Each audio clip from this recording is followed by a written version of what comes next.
Hola, buen día, ¿cómo estás?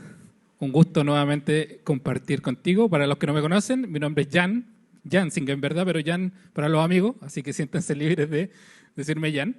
Y bueno, estamos en medio, y no sé si alguien se acordará lo que estuvimos conversando la semana pasada. Tenga toda la valentía de levantar su mano y me dice, estuvimos hablando de...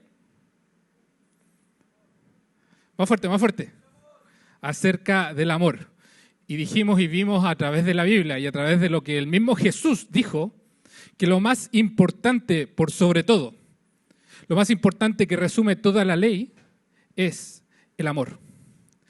Amar a Dios está al mismo nivel que amar a nuestro prójimo, que amar a la persona que nos rodea. Entonces, uno de los fundamentos de la iglesia que Jesús soñó, porque eso es lo que hemos estado estudiando este último mes, nos hicimos la pregunta, ¿cuál es la iglesia que Jesús quiere para Simple Church? Y una de esas características es una iglesia que ama, por sobre todo, que ama incluso más que la norma. Porque amar a la persona es más importante que amar la ley. Y eso para nosotros como humanos a veces es complicado porque somos los primeros en acusarnos los unos a los otros. Y para retomar nomás un pequeño versículo que leímos la semana pasada en 1 Corintios, capítulo 8, verso 1, dice: sin embargo, mientras que el conocimiento nos hace sentir importantes, es el amor lo que fortalece a la iglesia. Te invito a tu puesto a que oremos y pidamos dirección de Dios en esta mañana. Amado Padre, Señor, gracias porque tu palabra es clara, es viva, es eficaz y hasta el día de hoy cambia vidas. Tu palabra dice que es tan penetrante que llega a lo más profundo de nuestro ser. Entonces te pedimos hoy que nos hables a través de tu palabra. Y por sobre todo que al pararnos de aquí no salgamos igual, salgamos pensando en cómo tú quieres que nosotros los cristianos seamos en el mundo exterior. Te lo pido en el nombre de Jesús. Amén. Entonces, siguiendo con la pregunta, ¿cuál es la iglesia que Jesús soñó? Podemos encontrar a través de su palabra lo siguiente. La iglesia que Jesús soñó está guiada por Él a través del Espíritu Santo. Yo no sé si alguna vez has escuchado esta palabrita, Espíritu Santo, pero a través de la historia y sobre todo hoy en día, un poquito la labor del Espíritu Santo se ha visto media trastocada. Y como a los humanos, y hemos venido conversando un montón de veces, nos gusta hacer religión, nos gusta hacer nuestras normas, nos gusta de pronto inventar cosas para sentirnos cómodos, al Espíritu Santo también le hemos atribuido algunas funciones o cosas que no podemos encontrar en la Biblia. Pero a lo que nosotros nos convoca hoy en día y nos interesa es ver qué es lo que la Biblia dice a través de cómo podemos como cristianos ser guiados por el Espíritu Santo. Abre conmigo tu Biblia, si es que la tienes, o préndela. En estos tiempos modernos se prenden más que se abren. Saque su celular nomás con toda confianza. Trata de no distraerse con algún mensaje por ahí, si no es importante.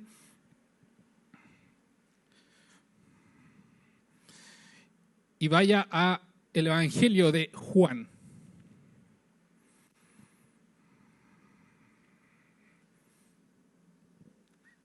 De dirección me están diciendo que estoy muy... ¿Sí? ¿Ahí estoy bien? El Evangelio de Juan, capítulo 14. Versos 15 en adelante dicen así, palabras de Jesús. Mira qué interesante. Ahí dijimos que lo principal, lo que estaba por sobre todo, era amar a Dios y amar al prójimo. Y Jesús dice, si me aman, y yo le hago la pregunta a usted hoy, ¿ama a Dios? Dígalo con ímpetu, con garra. Entonces, si lo amamos, mira lo que tenemos que hacer para demostrar que lo amamos. Obedezcan mis mandamientos. Y lo interesante es que todos los mandamientos se resumen, según palabras de Jesús la semana pasada, en amar a Dios, amar al prójimo.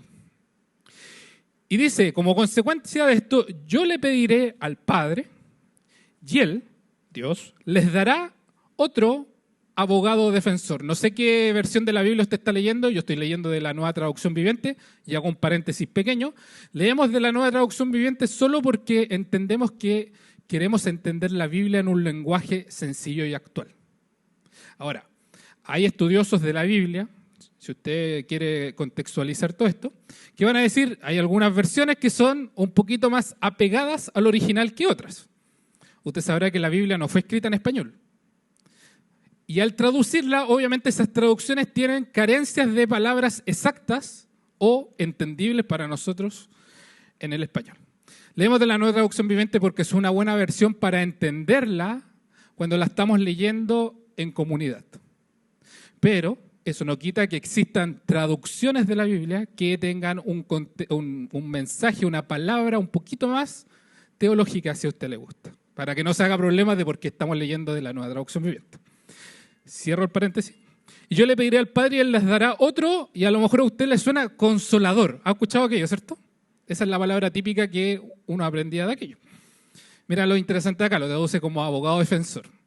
Y para los estudiantes, los mateos y los que quieran llevarse tarea para la casa, anote por ahí o acuérdese de la palabra paracleto. Es una palabra en griego que es la que traducimos como consolador o abogado defensor. Y lo interesante de esa palabrita paracleto, que significa de la misma esencia. Jesús está diciendo, les voy a dejar a alguien que es igual que yo, que es igual que el Padre. Refiriéndose a, mira lo que sigue diciendo, ¿quién estará con ustedes para siempre? Me refiero, Jesús mismo lo explica, al Espíritu Santo, quien guía a toda la verdad. El mundo no puede recibirlo porque no lo busca ni lo reconoce, pero ustedes sí lo conocen, porque ahora Él vive con ustedes y mira lo interesante, y después estará en ustedes. Jesús está poniendo dos condiciones en este minuto para el Espíritu Santo. Primero, que los que tienen al Espíritu Santo son las personas que le conocen. Ese es el contexto que está hablando Jesús. No todas las personas tienen al Espíritu Santo. Segunda condición, dice que ya no va a vivir con nosotros, o sea, como que estuviera sentado al lado mío, sino que va a vivir en nosotros. Y esa es una distinción importante en nosotros los cristianos. Porque si usted es un hijo o una hija de Dios, Jesús está diciendo que usted tiene al Espíritu Santo viviendo dentro de usted y de mí. Y no es algo que dependa de pedirlo, no es algo que dependa de un antojo y que nos reunamos aquí y que el Espíritu Santo venga y después se vaya. El Espíritu Santo vive en usted de forma permanente. Y a veces tendemos a confundir, hay canciones preciosas, como decía el Eugenio la semana pasada, que piden más Espíritu Santo, ven a mí, desciende, cae sobre mí. Pero la Biblia nos enseña que el Espíritu Santo ya está en usted, no necesita más. No es que hoy día se amaneció así como medio enojado porque se despertó temprano y porque andaba enojado el Espíritu Santo dijo, chuta, este gallo anda de malas ganas, mejor no estoy con él. El Espíritu Santo vive en nosotros. Entonces la primera condición para la iglesia que Jesús soñó es que la iglesia tiene al Espíritu Santo viviendo en ella. Vaya conmigo a Efesios.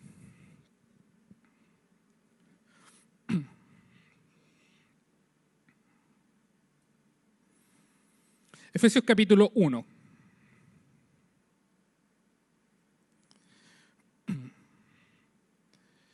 Leo desde el verso 12 como de la mitad del verso 12 para que podamos avanzar y no me pille el tiempo.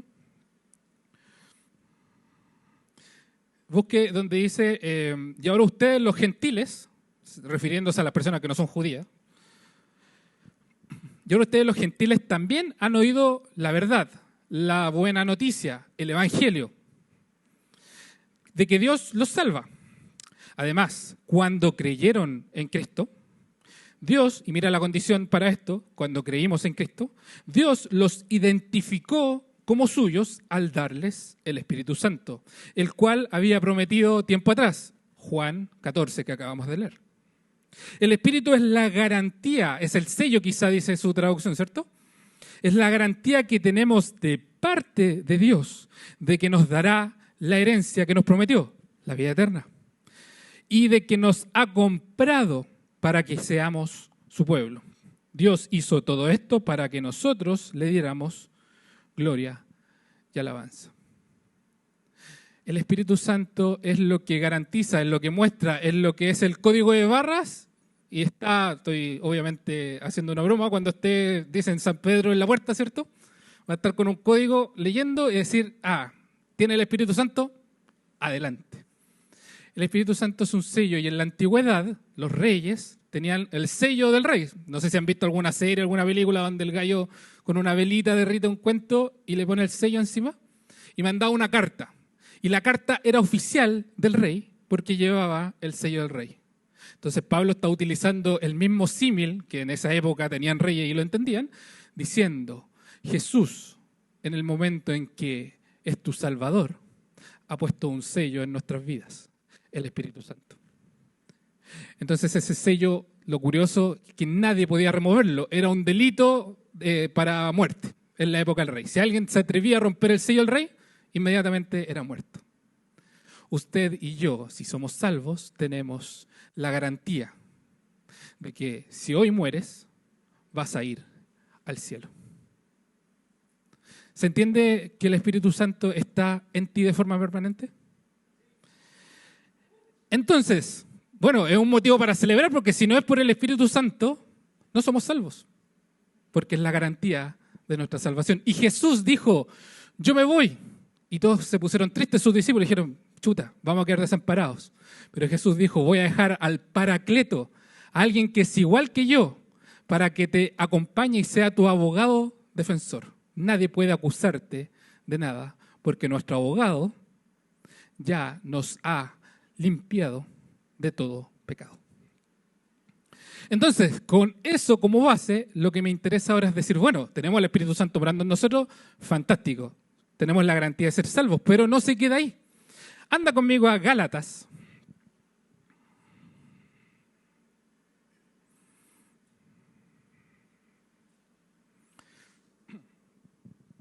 Capítulo 5.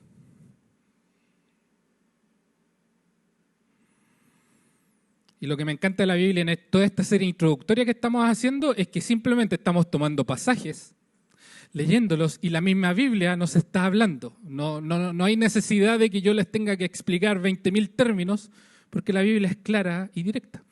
Mira lo que dice Gálatas capítulo 5, verso 13 en adelante. Pues ustedes, mis hermanos, han sido llamados a vivir en libertad. ¿A nadie le produce eso algo bueno? Maravilloso. Porque Pablo ha estado en sus múltiples cartas, sobre todo en la carta a los romanos, diciendo, ¿sabes qué? Antes éramos esclavos del pecado. El pecado nos dominaba. De hecho, la Biblia va más allá y dice que incluso éramos hijos del diablo. Y la Biblia lo dice. Esa era nuestra condición. Estábamos muertos en nuestros delitos y pecados, éramos esclavos y no podíamos hacer nada porque el pecado nos esclavizaba. Pero, dice Gálatas, han sido llamados a vivir en libertad, pero, ojo, no usen esa libertad para satisfacer los deseos de la naturaleza pecaminosa. Al contrario, usen la libertad para servirse unos a otros por amor. ¿Te suena algo parecido de lo que hemos estado estudiando? Mira qué importante el amor. Pues toda la ley, y esto es lo que hablamos la semana pasada, toda la ley puede resumirse en un solo mandato: ama a tu prójimo como a ti mismo. Pero si están siempre mordiéndose y devorándose unos a otros, tengan cuidado. Corren peligro de destruirse unos a otros. El Espíritu Santo nos ha hecho libres, pero esa libertad no es pretexto para que hagamos y desarmemos la vida como queramos. Tengamos cuidado, llevémonos con amor. Y aquí entramos a la tierra derecha de lo que queremos estudiar.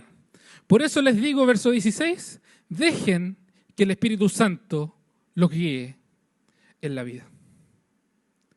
Y la importancia del Espíritu Santo está en que es Él, obrando en mí, el que me da la libertad y me ayuda a que esa libertad sea bien conducida, no devorándome, no haciendo daño al otro.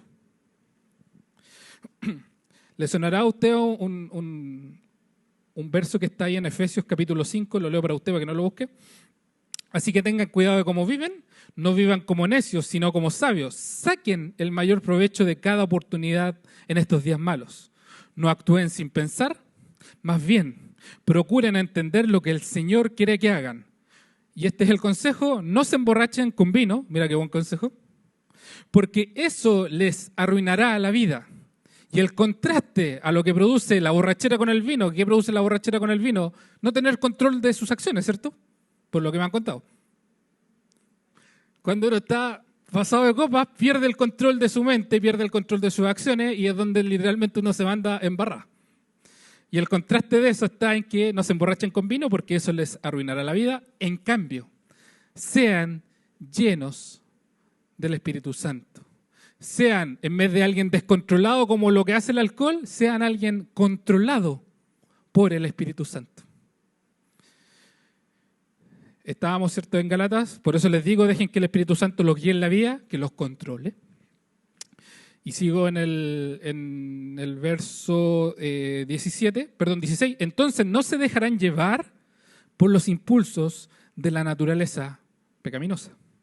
La naturaleza pecaminosa desea hacer el mal, pero que es precisamente lo contrario de lo que quiere el Espíritu. Y el Espíritu nos da deseos que suponen a lo que desea la naturaleza pecaminosa.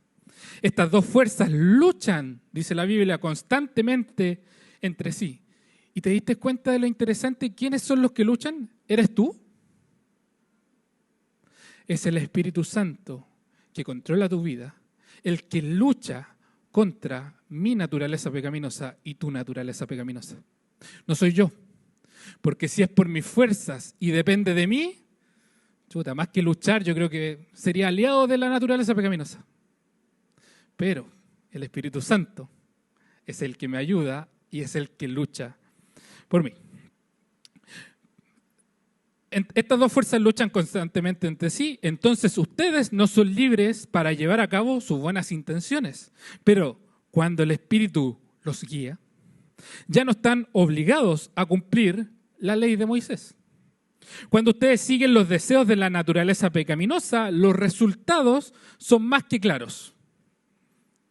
Inmoralidad sexual, impureza, pasiones sensuales, idolatría, hechicería, hostilidad, peleas, celos, arrebatos de furia, ambición egoísta, discordias, divisiones, envidia, borracheras, fiestas desenfrenadas y otros pecados parecidos. ¿No estoy pasando lista por si acaso? No levante la mano. Pero ¿te fijaste lo interesante de la lista? Esto fue escrito hace, redondeemos la cifra, 2000 años atrás. Y la lista sigue siendo tan actual como cuando Pablo escribió esto hace 2000 años atrás. Y este pedacito de la Biblia resume básicamente nuestra vida pecaminosa. Abarca todas las áreas de relaciones interpersonales, de deseos internos, de daño hacia otros. Increíble leer esto de hechicería y decir, no, si está gustando hace 2000 años atrás, pero ¿te has dado cuenta la cantidad de hechicería que hay hoy en día? Desde el tarot hacia adelante. Ahora están los famosos, uno que es medio entre millennial y no millennial, los famosos amarres. ¿Han escuchado los amarres? Que es el amarre cuando alguien está enamorado de alguien y le manda una bruja a que le haga no sé qué cosa y que el pipí de gato y que la cosa. Y supuestamente el pipí de gato va a hacer que el otro que ni siquiera te ha conversado se enamore de ti. Pero eso existe. Y hay gente que paga, date una vuelta por Instagram, publicidad, por eso. Y hay personas que desean llevarse por la carne. Y Pablo está diciendo que tú y yo como cristianos también luchamos con esto. No es algo que desde el minuto que somos cristianos mágicamente dijimos listo. A mí ya no me afecta nada de esto.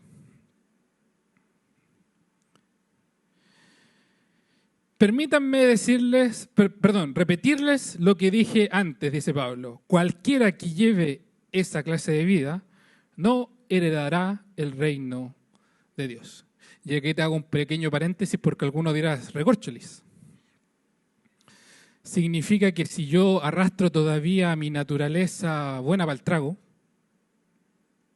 que puede ser, si arrastro mi naturaleza de envidia, ¿te fijaste que en la lista estaba la envidia?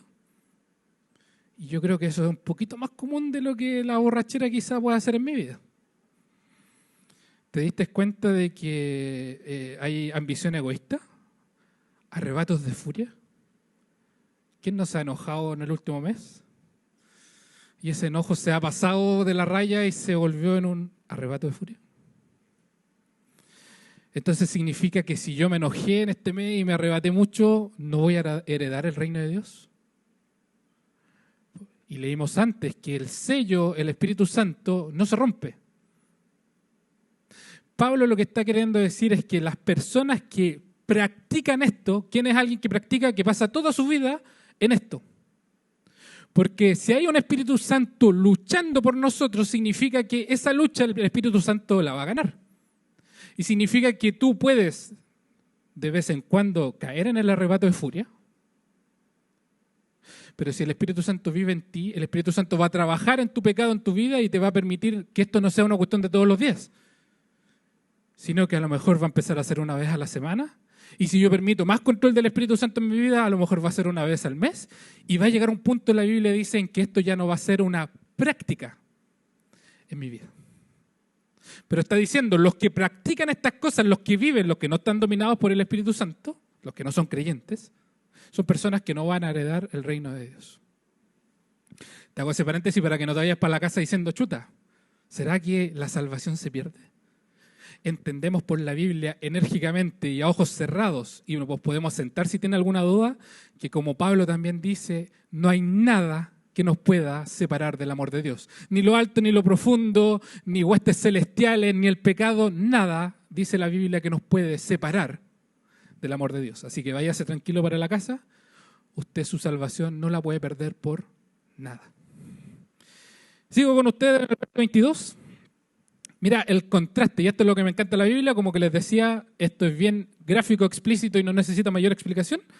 En cambio, la clase de fruto que el Espíritu Santo produce en nuestra vida, o sea, todo lo contrario a lo que leímos antes de la naturaleza pecaminosa, es amor, alegría, paz, paciencia, gentileza, bondad, fidelidad, humildad y control propio. No existen leyes contra esas cosas. Y si tú te fijas, la lista de frutos del Espíritu son justamente características en directo contraste con la lista anterior. Y lo interesante es que parte con el amor.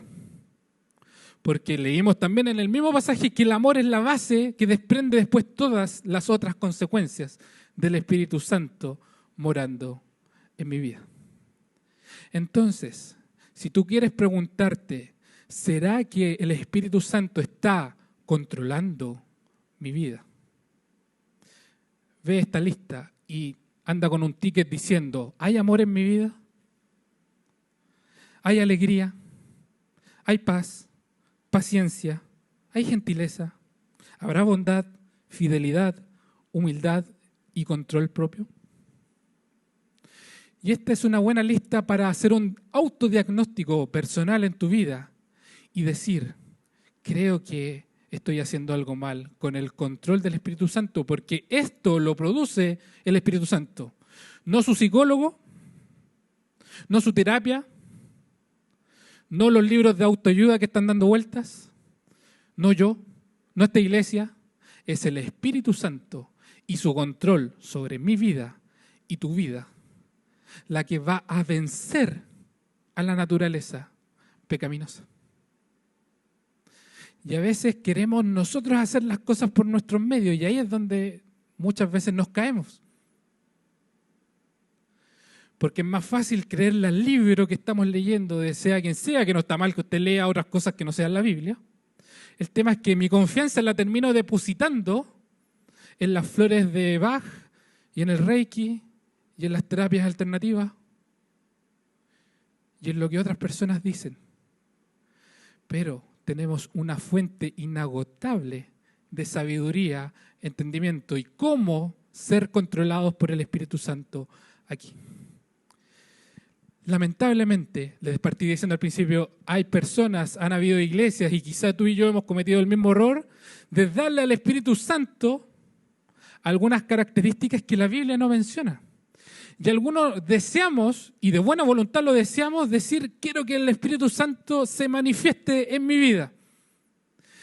Y pensamos a inventar manifestaciones desde cosas extrañas en el suelo, desde gritos que no entendemos, y hay personas que desean y desean y desean, y yo creo que el Espíritu Santo, y se sienten mal porque no hay nada visible para afuera de estas manifestaciones, pero no se dan cuenta que la Biblia dice que la única manifestación del Espíritu Santo en su vida es que las personas vean en mí amor, alegría, paz, etcétera, etcétera. ¿Te has preguntado cuál es la manifestación del Espíritu Santo en mi vida? Ahí está la lista. ¿Quieres saber cuánto control del Espíritu Santo hay en tu vida? No está en cuán bonito cantemos aquí los domingos. No está en cuántos versículos de la Biblia me memorice y pueda decir abiertamente de memoria. No hay en cuán bonito me arreglé y me vine para acá y me puse la corbata y todo.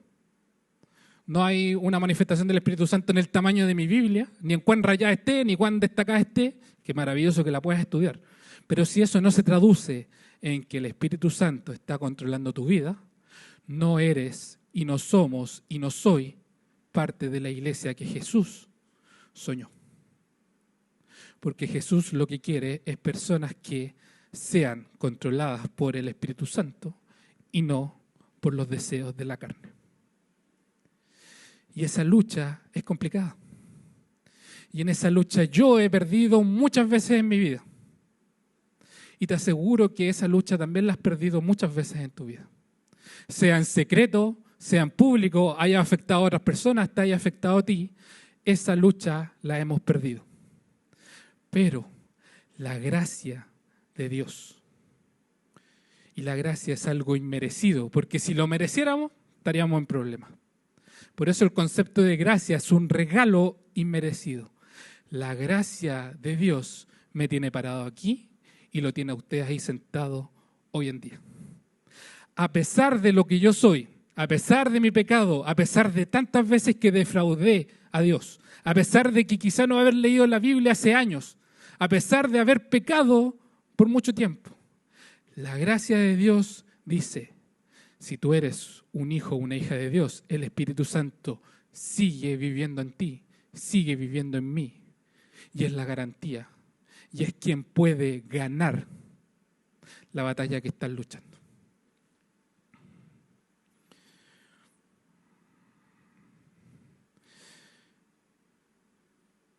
Verso 25 dice, ya que vivimos por el Espíritu, verso 24, los que pertenecen a Cristo Jesús, los que somos salvos, han clavado en la cruz las pasiones y los deseos de la naturaleza pecaminosa.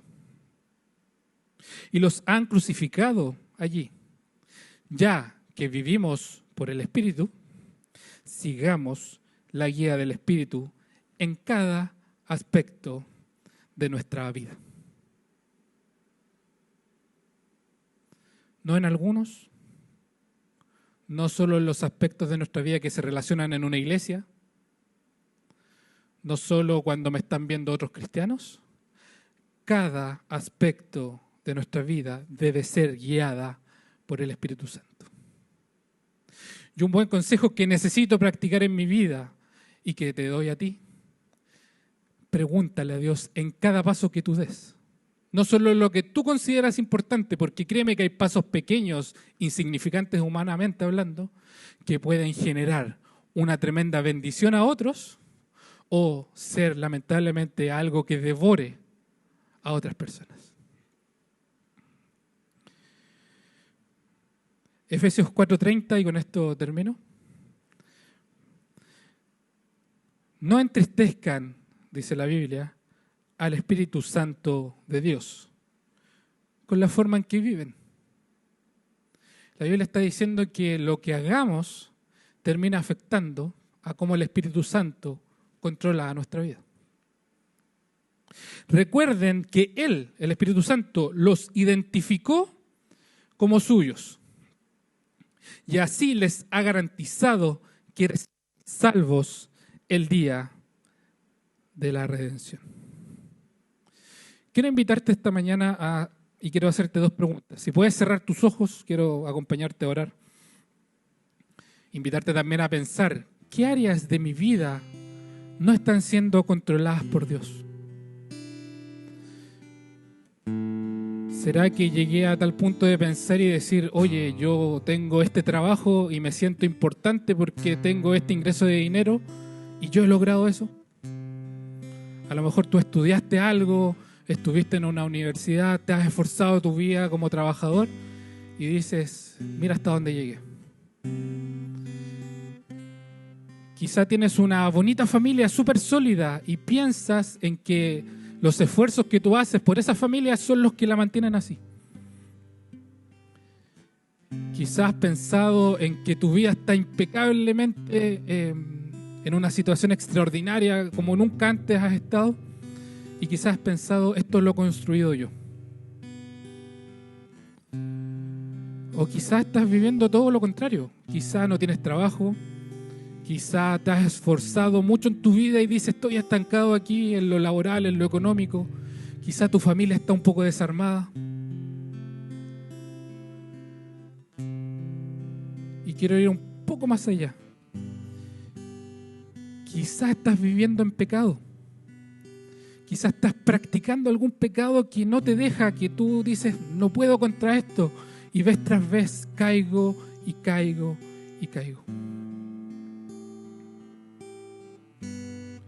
Entonces quiero orar por ti hoy en esta mañana. Dios, queremos hoy reconocer que necesitamos a tu Espíritu Santo controlando nuestras vidas.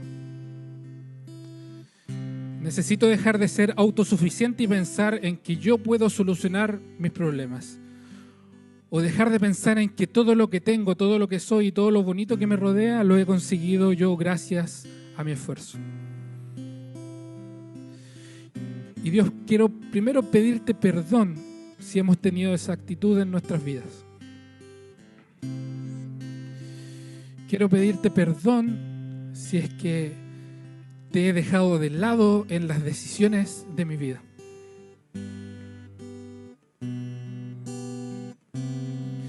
Quiero pedirte perdón, Señor, porque vez tras vez, semana tras semana, cometo pecado y que no puedo dejarlo, no puedo luchar contra él. Y queremos pedirte, Dios, que nos ayudes a que sea tu Espíritu Santo quien controle nuestras vidas. Que sea tu Espíritu Santo quien luche contra el pecado. Porque mis fuerzas no me llevan a ningún lugar. Que sea tu Espíritu Santo el que finalmente se manifieste en mi vida con amor hacia otros, con amor hacia mi familia, con amor hacia mis amigos, con amor a quienes me rodean en el trabajo, en los estudios. Ayúdame a ser el cristiano que tú quieres que sea, alguien que demuestra el fruto del Espíritu. Y ayúdame a vencer el pecado que está ganando la batalla en mi ser. Porque es tu Espíritu Santo el único que puede ganar esa batalla. Te lo pido en el nombre de Jesús. Amén. Y quiero pedirte que mantengas ahí los ojos abajo. Quiero hacer una segunda oración contigo. Quizá tú te preguntas o tienes la incertidumbre, ¿será que el Espíritu Santo vive o mora en mí?